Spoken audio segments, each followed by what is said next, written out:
Maharashtra today 24 news सत्य परिस्थितीचा सविस्तर आढावा।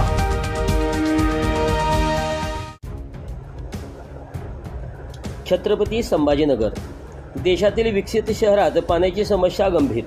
महिन्यातून फक्त 3 वेळा पाणी पुरवठा। तुम्हाला माहिती आहे का, आपल्या देशात असे एक शहर आहे जिथे नागरिकांना महिन्यातून फक्त 3 वेळा पिण्याचे पाणी मिळते। तुम्हाला आश्चर्य वाटेल, पण ही वस्तुस्थिती आहे। हे अज्ञान शहर नाही तर देशातील 100 स्मार्ट शहरांमध्ये त्याची गणना केली होती। हो, मी छत्रपती संभाजीनगर या ऐतिहासिक शहराचा उल्लेख करतोय। छत्रपती संभाजीनगर ज्याला एकेकाळी कालवे आणि तलावाचे शहर म्हटले जाते, परंतु सध्या विकसित शहरातील नागरिकांना पाण्याच्या भीषण समस्येला तोंड देत आहेत। केंद्र सरकारने देशातील 100 शहरांना स्मार्ट करण्यासाठी स्मार्ट सिटी योजना सुरू केली होती। यात निवडलेल्या सर्व शहरांचा विकास करून त्यांचा कायापालट करण्याचा विचार केंद्राचा होता।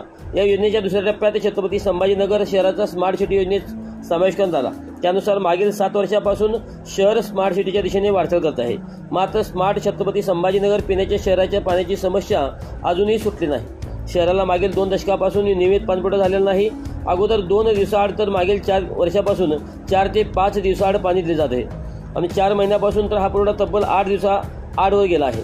एकीकडे शहराला दररोज पाणीपुरवठा करणाऱ्या मोठ्या आणि आर्थिकदृष्ट्या सक्षम व बलाढ्य असलेल्या मुंबई, नवी मुंबई, पुणे, नाशिक, ठाणे आणि नागपूर या महानगरपालिका वर्षभर पाणी देऊनही नागरिकांकडून 2400 ते 3000 रुपये पाणीपट्टी वसूल करते आणि छत्रपती संभाजीनगर महापालिका मात्र वर्षातील 365 दिवसापैकी केवळ 48 दिवस पाणी देऊन तब्बल 4050 रुपये पाणीपट्टी वसूल करत आहे। त्यानुसार राज्यात सर्वाधिक पाणीपट्टी घेऊनही संभाजीनगरकरांना 8 दिवसातून एकदा पाणी मिळत आहे। ही एक प्रकारे संभाजीनगरकरांची लूट असून यातून राज्य सरकार शहरवासियांची सुटका करेल का, असा सवाल उपस्थित होत आहे। महाराष्ट्र टुडे मराठीसाठी विशेष ग्राउंड रिपोर्ट, मेहबूब शेख, छत्रपती संभाजीनगर।